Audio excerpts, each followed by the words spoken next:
Վերջերս գիտեք, որ Երևանից պատվիրակություն է մեկնել Բաքու, բարի դրացիական հարաբերություններ հաստատելու թշնամի երկրի հետ։ Ձեր կարծիքով Բաքու մեկնած անձիկ արդյոք ունեն բարոյական իրավունք խոսելու Հայաստանի Հանրապետության քաղաքացիների անունից։ Չէ, դի իրավունք չունի։ Գիտեք ինչ ասեմ,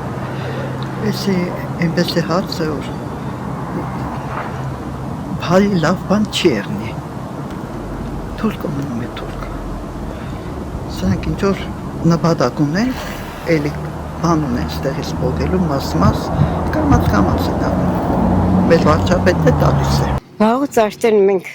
Բաքվի համար դարձել ենք, ինչ ասեմ, մի տարօրինակ մասա, որին կարելի է եւ իշխել, եւ կարկադրել, եւ մեկ չէ իշխանությունը, եւ կարկադրել, եւ հրամայել, եւ ենթարկել։ Ինչ ասեմ, այս ամենը տանում է ի վերջո երկրի կործանման Բաքվի իշխանության տակ տանելուն, դա Նիկոլի որդեգրած քաղաքականություն է, միանշանակ։ Չունեմ, որովհետև Բաքվում թշնամաբարեն միջև հիմա տրամադրված մենք մեր պետական այրերը իբր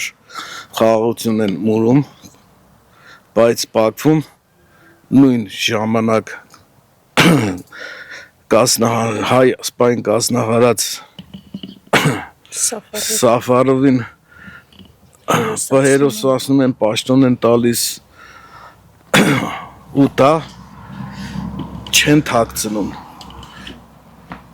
Դա մեզ ասում է, որ մենք ձեր թշնամին ենք, եղել ենք ու կլինենք։ Իմ կարծիքով չէ։